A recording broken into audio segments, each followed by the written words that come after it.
வேரில்லாத மரம் போல் என்னை நீ பூமியில் நட்டாயே. ஊர்க்கண் எந்தன் மேலே பட்டாலும் உயிர் நோகத் துடித்தாயே.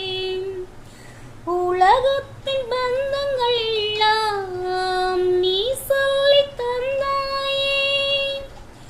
பிறப்புக்கும் இறப்புக்கும் இடையில் வழி நடத்தி சென்றாயே.